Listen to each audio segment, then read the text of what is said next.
Hello friends, the future अब the फेलिज बन चुका है और द फेलिज global think tank exclusive for young minds की रिपोर्ट फर्स्ट में आप सभी का बहुत बहुत स्वागत है। दोस्तों, स्कूल एजुकेशन के ऊपर हम बात कर रहे हैं और स्कूल एजुकेशन के डिफरेंट डिफरेंट एस्पेक्ट्स को हम कवर कर रहे हैं। आज की हमारी जो रिपोर्ट फर्स्ट है उसका टॉपिक रहने वाला है पब्लिक स्कूल से एक तरह से हम कह सकते हैं नफरत और गवर्नमेंट जॉब से प्यार। जी हाँ दोस्तों, शिक्षा जो होती है वो किसी भी गवर्नमेंट के लिए, हम चाहे बात करें सेंट्रल गवर्नमेंट की, चाहे बात करें स्टेट गवर्नमेंट्स की, उनके लिए एक प्रायोरिटी रही है आज़ादी के बाद से ही। और हर साल शिक्षा पे करोड़ों रुपए खर्च होते हैं गवर्नमेंट की ओर से। उस खर्च का जो मुख्य कारण होता है वो ये है कि अपने जो इंटेलेक्चुअल माइंड्स है, अपनी यंग जनरेशन है, उनको एक इंटेलेक्चुअल एक तरह से फ्रीडम हम दे सकें और फाइनेंशियल जो बर्डन होता है उससे अपनी जनरेशन को हम बचा पाए। और इसीलिए हम देखते हैं कि गवर्नमेंट स्कूलों में फ़ीस बहुत कम होती हैं, वर्दियाँ, खाना भी फ्री दिया जाता है, बहुत सारी स्कीम्स हैं, अलग अलग स्कॉलरशिप वगैरह की भी स्कीम्स गवर्नमेंट की ओर से चलाई जाती है। अगर हम बात करें एवरेजन, ख़ास तौर पे नॉर्थ इंडिया में, तो एक जो मंथ में लगभग लगभग 15-20 लाख रुपए खर्च किया जाता है एक सरकारी स्कूल पर, सैलरीज आदि को मिलाकर।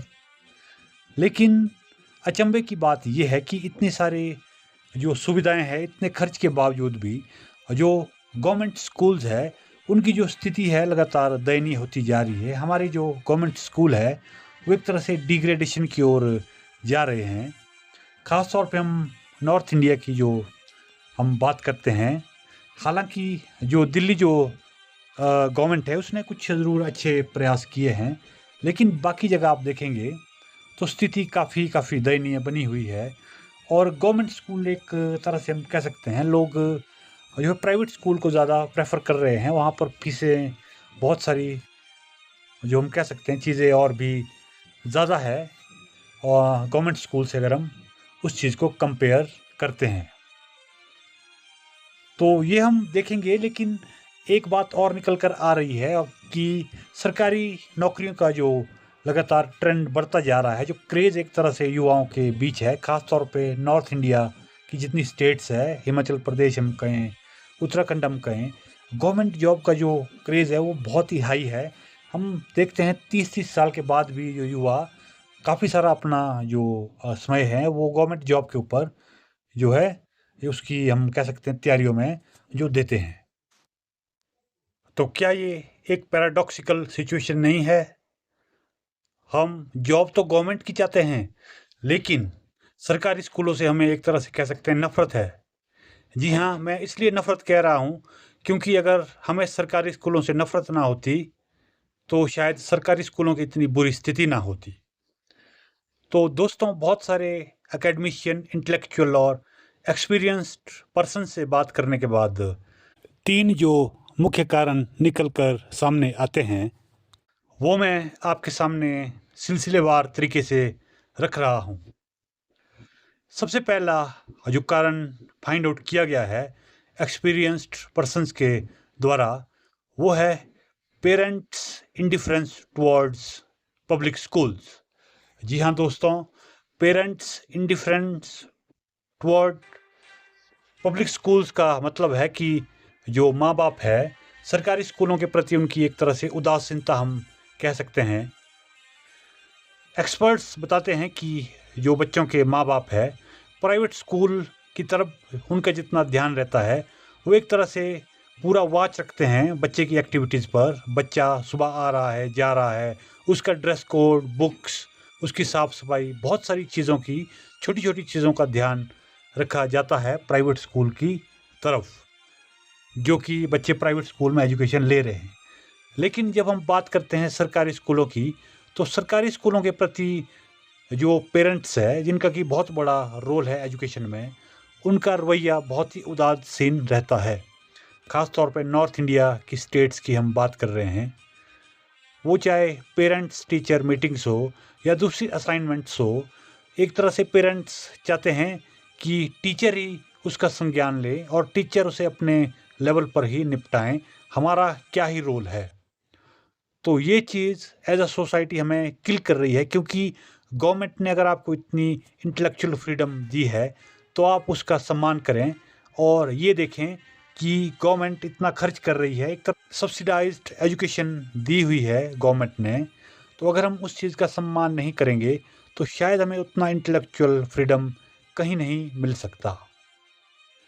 और दूसरा जो कारण निकल कर आता है वो है गिफन पैराडॉक्स।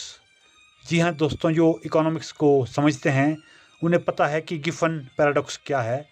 गिफन ने एक लॉ दी थी कि कई वस्तुएं ऐसी होती है जब उसका प्राइस बढ़ता है तो उसकी डिमांड भी बढ़ती है, और जब उसका प्राइस घट जाता है तो उसकी डिमांड भी घट जाती है।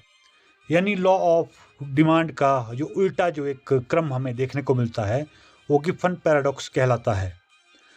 तो हमारी एजुकेशन के साथ ठीक यही हो रहा है।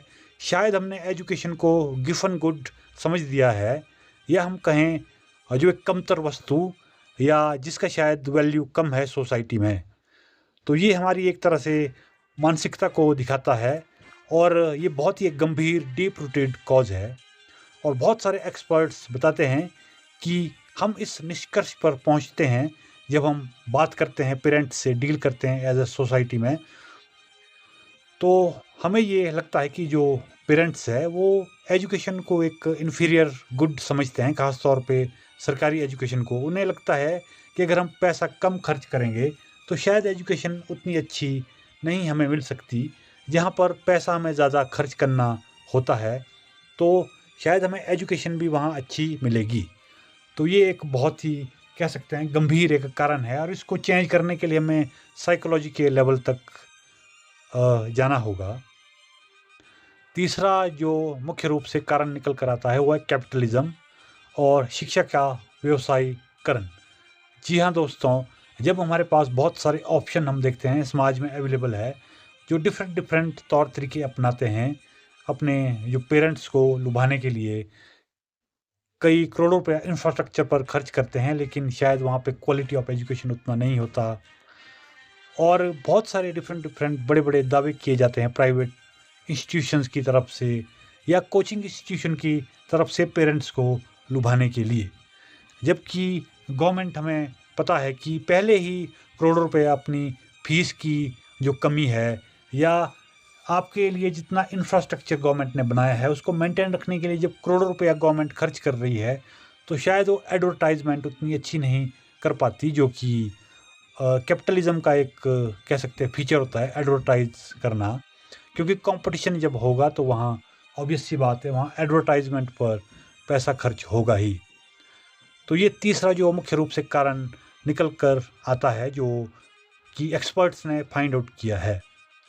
तो दोस्तों ये तीन मुख्य रूप से कारण है और इसको अगर हमें बदलना है और इसे बदलना ही चाहिए, क्योंकि हम बात कर रहे हैं इंटेलेक्चुअल फ्रीडम की, और जो इंटेलेक्चुअल फ्रीडम आपको गवर्नमेंट प्रोवाइड कर रही है उस सब का जो है सम्मान करना या उस चीज़ का एज अ सोसाइटी हमें वैल्यू करना, वो हम सब का दायित्व है, ताकि अपनी यंग जनरेशन को हम फाइनेंशियल बर्डन से बचा पाए और एक बेटर फ्यूचर की तरफ ले जा पाए। तो आप सबको क्या लगता है? आप भी अपने विचारों को रखिए कमेंट बॉक्स में, और इस वीडियो को लाइक करें, ज़्यादा से ज़्यादा शेयर करें और अगली रिपोर्ट का इंतज़ार करें, क्योंकि द फेलिज रिपोर्ट 2 में इससे भी अच्छे जो टॉपिक हम उठाएंगे और उसकी जो थीम होगा वो हम जल्दी आपको बता देंगे। तो फ्रेंड्स, इस चैनल को ज़्यादा से ज़्यादा सब्सक्राइब करें और अपने दोस्तों को भी इनकरेज करें सब्सक्राइब करने के लिए, क्योंकि हमारी यंग जनरेशन ही हमारे देश का आधार है, और उस देश के आधार को इस देश के स्कूलों में जो है आकार दिया जा रहा है। So thank you.